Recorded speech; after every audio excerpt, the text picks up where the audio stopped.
3 August মেয়ের বাবা হয়েছিলেন।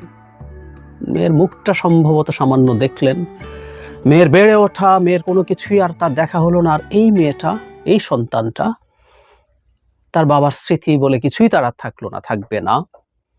এবং একটা দেশ সম্পর্কে কি পারসেপশন নিয়ে বেড়ে উঠবে এই শিশুটা। একটার পর একটা ডিস্টার্বিং মব জাস্টিস, মবের আবার জাস্টিস হয় আমি মনে করি না, মব জাস্টিসের ঘটনা আমাদের সামনে আসছে। গতকাল রাজশাহীতে যা হয়েছে, ভীষণ বর্বরতা। প্রতিটি মব জাস্টিস ইকুয়ালি বর্বর। আমরা কেউ কেউ আছি যারা এইসবগুলো ঘটনাকে এক ধরনের জায়েজ করার চেষ্টা করছি। কেউ কেউ এটাকে বিপ্লবী বলছি, যে বিপ্লবোত্তর প্রেক্ষাপটে এই ধরনের ঘটনা ঘটে। আমরা যদি গণ অভ্যুত্থানও বলি, তারপরও এই ধরনের ঘটনা ঘটে, কেউ কেউ বলতে পারেন। আমি প্রথম থেকে একটা কথা বলছি, আমাদের মধ্যে প্রতিশোধ পরায়ণতা আছে, আমাদের মধ্যে ক্ষোভ আছে, আমাদের যে ঈদ আছে, যেগুলো আমাদের ইনবোর্ন ইনস্টিংক্ট, এর মধ্যে ক্রোধ আছে, ক্ষোভ আছে, ঘৃণা আছে, ঈর্ষা আছে, প্রতিশোধ পরায়ণতা আছে আছে কিন্তু আমরা প্রতিশোধ পরায়ণ হয়ে উঠতে থাকবো এবং ক্রমাগত সেটা চলতে থাকবে। এটা একটা অসভ্য সমাজের লক্ষণ। আমি এই কারণেই কোনো যুক্তি দিয়ে গণ অভ্যুত্থান বা বিপ্লব যে নামেই ডাকি না কেন, তারপর পিটিয়ে মানুষ মেরে ফেলা যাবে, পিটিয়ে ছাত্রলীগ বা আওয়ামী লীগ মেরে ফেলা যাবে, আমি এই যুক্তি, আই ডোন্ট বাই দ্যাট। অনেকের ভাল লাগবে না আমি জানি, আগেও আমি যখন বলেছি আপনাদের অনেকের ভাল লাগেনি, বাট স্টিল আমি বলতে থাকবো। গতকাল রাজশাহীতে যে ঘটনাটা ঘটেছে, রাজশাহীতে একজনকে, ছাত্রলীগ নেতা মাসুদ, রাজশাহী ইউনিভার্সিটির ছাত্রলীগের সাবেক নেতা ছিলেন তিনি, তাকে পিটিয়ে থানায় নিয়ে যাওয়া হয় মামলা দেওয়ার জন্য। পরে হসপিটালে নিয়ে যাওয়া হলে তিনি মারা যান। যারা মাসুদকে 2014 সালে এমন ভাবে আহত করা হয়েছে, তার কিন্তু একটা পা কেটে ফেলতে হয়েছিল। উনি একটা প্লাস্টিকের পা লাগিয়ে চলতেন এবং এরপর গতকাল তাকে এমনভাবেই পেটানো হয়, তিনি মারা যান। একটা ভিডিওর কথা প্রথম আলোর রিপোর্টে আছে, যেখানে উনি হসপিটালে থাকা অবস্থায় বলছেন, থানায় থাকা অবস্থায় বলছেন, আহত অবস্থায়, আমি বিনোদপুরে ওষুধ কিনতে এসেছিলাম ভাই, আমি ছাত্রলীগ করতাম ওই জন্য ধরছে, কিন্তু আমার পা 2014 সালে কেটেছে ভাই, রক সব কাটা ভাই, আমি তো অনেকদিন আগে থেকেই ছাত্রলীগ করা বাদ দিয়েছি। আমরা বুঝতে পারি একটা মানুষ ছাত্রলীগ করতেন এবং আমাদের অনেকের ক্ষোভ আছে, অনেক ছাত্রলীগ পালিয়েছে, অনেক যুবলীগ পাঠিয়েছে। জনাব মাসুদ সম্ভবত ভেবেছিলেন তিনি ছাত্রলীগ আর করেন না, সে কারণে উনি সেফ আছেন, কিন্তু উনি সেফ থাকতে পারলেন না। এখানে একটা ঘটনার কথা উল্লেখ আছে যে উনি একবার রীতিমতো ফেসবুক, দীর্ঘদিন বেকার থাকার পর উনি 2022 সালে শেখ হাসিনার কাছে একটা চিঠি লিখেছিলেন, সেখান থেকে তার জন্য একটা চাকরির ব্যবস্থাও করা হয়েছে। মানে ছাত্রলীগ করলেও মনে হয় না, মানে এখানকার তথ্য যদি সঠিক হয়ে থাকে, উনি তেমন কেউ ছিলেন, কারণ ছাত্রলীগের চাকরি লাগে না, ছাত্রলীগ রেন্ট সেকিং মানে চাঁদাবাজি, টেন্ডারবাজি করে প্রচুর কামাতে পারেন তিনি, তাকে একটা চাকরি দেওয়া হয়েছিল। এর মধ্যে আরেকটা মর্মান্তিক ঘটনা আছে। শনিবার মাসুদ লিখেছেন একটা শিশুর ছবি আপলোড করে, আলহামদুলিল্লাহ, সকল প্রশংসা মহান আল্লাহ তাআলার, গত 3/9/2024 তারিখে কন্যা সন্তানের পিতা হয়েছি। মহান আল্লাহ তাআলার কাছে নেক হায়াত ও সুস্থতা কামনা করি। সব আত্মীয় স্বজন, শুভাকাঙ্ক্ষী ও বন্ধু বান্ধবের কাছে আমার ও আমার মেয়ের জন্য দোয়া প্রার্থনা করছি। 3 আগস্ট মেয়ের বাবা হয়েছিলেন।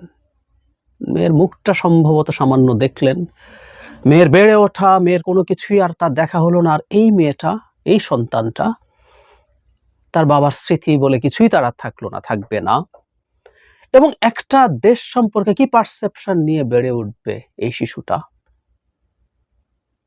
আমরা অনেকে বলি, এটাও সত্য কথা, খুবই সত্য কথা, এই দেশে বিরোধী রাজনীতি করা বহু মানুষের পরিবারে একই রকম ঘটনা ঘটেছে।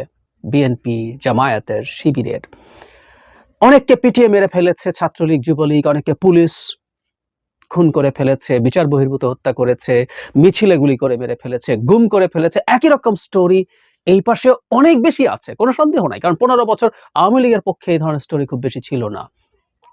তারপরও সেটা কি এটা যুক্তি আরেকজন মানুষের জীবনে এই বিভৎস সংকট তৈরি করার? আমি জানি না। আমি মনে করি এই ঘটনা যা যা ঘটছে, এটাও কেউ বলেন সেটা হয়তো সত্য।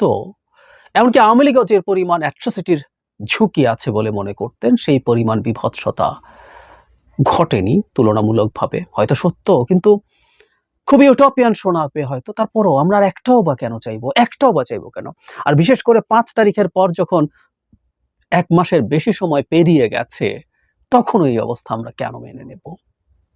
আমাদের পুলিশ বাহিনী ঠিকঠাক মতো কাজ করছে না আমরা জানি। কিন্তু সরকার এই অজুহাত দিয়ে, বা আমরা কেউ সরকারকে আর কতদিন এটা নিয়ে সেভ করব? সরকার দায়িত্বে এসছে, সরকারকে তো এটা ম্যানেজ করতে পারতে হবে। এখন সরকার এটা কিভাবে ম্যানেজ করবে সেটা সরকারকেই বুঝতে হবে। আর আমরা এই মবগুলো ঠেকাই এবং এট লিস্ট মবের পক্ষে সম্মতি যাতে উৎপাদন না করি, সেটা যাতে না করি। ছাত্রলীগ, ইভেন খুব অ্যাক্টিভ ছাত্রলীগ, যার বিরুদ্ধে প্রচুর অভিযোগ আছে, এমন ছাত্রলীগ, যুবলীগ বা আওয়ামী লীগের কেউ যদি হয়ও, আমরা কাউকে পিটিয়ে মেরে ফেলতে পারি না। কোনোভাবেই পারি না, কোনোভাবেই পারি না। আমি বহুবার বলেছি, শেখ হাসিনার কালে কি হয়েছে, শেখ হাসিনা একে পেলে কি করত, আমরা কি করছি, আমরা কম করছি, আমরা সেখানে হাসিনাকে স্ট্যান্ডার্ড বানাই। খুব ভুল এটা। একটা দানবকে স্ট্যান্ডার্ড বানিয়ে তার কত পার্সেন্ট দানব আমি হচ্ছি সেই ব্যাখ্যা দিতে চাই না। সেই তুলনায় আমি অন্তত সন্তুষ্ট নই। আমি ব্যক্তিগতভাবে চাই, যদিও এই জায়গায় সরকারের খুব ভালো কর্মকাণ্ড কর্মসূচি আমরা দেখছি না, বরং আমরা ওই চাপ দেই যে এদের বিচারের জন্য সরকার কি করবে সেই পদক্ষেপ নিতে হবে। তার চাইতেও বড় কথা, আওয়ামী লীগের প্রতিটা পর্যায়ের মানুষজনকে সম্পূর্ণ বিচারের অধীনে আনা সম্ভব কিনা, এটাও একটা গুরুত্বপূর্ণ প্রশ্ন। আমরা কাদেরকে কতটুকু পর্যন্ত বিচারের মধ্যে আনবো, বাকিদেরকে আমরা রেকনসিলিয়েশনের মাধ্যমে কিভাবে সমাজে আস্তে আস্তে তাদেরকে এখানে সমাজের মূল স্রোতের সাথে আনা যেতে পারে, এসব অনেক আলাপ হতে পারে। হ্যাঁ, নিশ্চিতভাবেই তাতে তাদের দুঃখ, তাদের অনুতাপ, তাদের ক্ষমা প্রার্থনা সবকিছুই লাগবে, কিন্তু সেটারও একটা প্রসেস আমাদের হয়তো বের করে আনতে হবে। তার আগে, সবার আগে যেটা জরুরি, তাকে সমাজের মূল স্রোতে আসা, তার সাথে পুরোপুরি মেশা, সবকিছুর আগে জরুরি তাদের উপরে কোনো মানবাধিকার লঙ্ঘনের ঘটনা, তাদের উপরে কোনো বর্বরতা চালানো থেকে আমাদের খুব স্ট্রংলি পরস্পরকে, আমাদের নিজেদেরকে নিবৃত্ত করতে হবে। বর্তমান বাংলাদেশ ইনসাফের বাংলাদেশ হবে, এই স্বপ্ন দেখেছি। অনেকে আমাকে অনেক কথা বলতে আসবেন, আমি আপনাদেরকে একটা কথা একটু জানাই, খারাপ লাগবে, তারপরে বলছি, একটু নিজের ঢোল পেটাই। 1 যুগের বেশি ট্র্যাক রেকর্ড আছে, সারা দেশে কেউ যখন ঠিকমতো কথা বলেনি, এই সরকারের বিরুদ্ধে, আওয়ামী লীগ গত সরকারের বিরুদ্ধে কথা বলে গেছি, ঝুঁকি নিয়ে কথা বলে গেছি। তখনও মূল চাওয়াটা ছিল আমি একটা ইনসাফের বাংলাদেশ চাই। সুতরাং যে বাংলাদেশ এখন আওয়ামী লীগের পতনের পর হয়েছে, সেই বাংলাদেশে ইনসাফ থাকতে হবে। ইনসাফ শুধু রাষ্ট্র নিশ্চিত করবে তা না, আমরা জনগণও বুঝতে হবে ইনসাফ জিনিসটা কি। আমি আগেও বলেছি, আবারও বলছি, প্রচুর ক্ষুব্ধ মানুষ আছেন, কি পরিমাণ অত্যাচারিত হয়েছেন আমি জানি। আমি ওয়েল ইনফর্মড পারসন, আমি এই দেশে থাকি, আমি দেশে থেকেছি। এই 12 বছর আমি দেশের বাইরে একদিনের জন্য যাইনি। ব্যক্তিগতভাবে মানুষের সাথে পরিচয় আছে, তাদের ক্ষোভ, তাদের দুঃখ, তাদের জীবনে কি কষ্ট ঘটেছে আমি ভিডিও করেছি। বিরোধী দল, বিশেষ করে বিএনপির উপরে কি হয়েছে আমি জানি। বাট ডেসপাইট এভরিথিং, আমাদের কোথাও না কোথাও একটা ফুল স্টপ নিজেদেরকে এইটুকু করতে হবে। দিনের শেষে এটা মনে রাখা দরকার, আমরা কিন্তু বিজয়ী, আমরা বিজয়ী হয়েছি। অনেক ত্যাগ স্বীকার করতে হয়েছে। এটা শুধু জুলাই মাসের ম্যাসাকার না। কেউ মনে করে জুলাই মাসের ঘটনাই বাংলাদেশের আন্দোলনের ইতিহাস। নো, শেখ হাসিনা ক্ষমতায় আসার পর থেকে 9 সালে, বিশেষ করে 11 সালে যখন সে সংবিধান সংশোধন করলো তত্ত্বাবধায়ক বাদ দিয়ে, সেদিন থেকে বুঝতে পারছিলাম কি হবে। তখন থেকে একটা লড়াই শুরু হয়েছে। সেই লড়াই, দীর্ঘ লড়াইয়ে অনেক অনেক রকম ত্যাগের বিনিময়ে আমরা কিন্তু শেষ পর্যন্ত বিজয়ী হয়েছি। জেনুইনলি বিজয়ী মানুষ বিজয়ীর মতো আচরণ করা উচিত। এবং আমরা আমাদের যে আর্গুমেন্ট নিয়ে সামনে এগিয়েছিলাম, আমাদের ভোটের অধিকার, আমাদের মানবাধিকার, আমাদের মত প্রকাশের অধিকার, এই সব কিছু আমাদের দিক থেকে যাতে আমরা ক্ষতিগ্রস্ত না করি, তাহলে আমি নিজের জায়গা থেকে এই দৃশ্য কোনোভাবেই নিতে পারি না, পারবো না। সেটা ছাত্রলীগ, সেটা যুবলীগ, যে বলছি ওনার অপরাধ আছে, বিচার হোক। কারো যদি মৃত্যুদণ্ড হয়, ইনসাফ, একটা ন্যায় বিচারের মাধ্যমে সেটা হোক। আমরা যাতে এরকম বাজে প্রেসিডেন্ট আর তৈরি না করি, এটা চরম অসভ্যতা। যে কোনো বিবেচনায় কোনোভাবে এটাকে আমি জায়েজ করতে প্রস্তুত নই।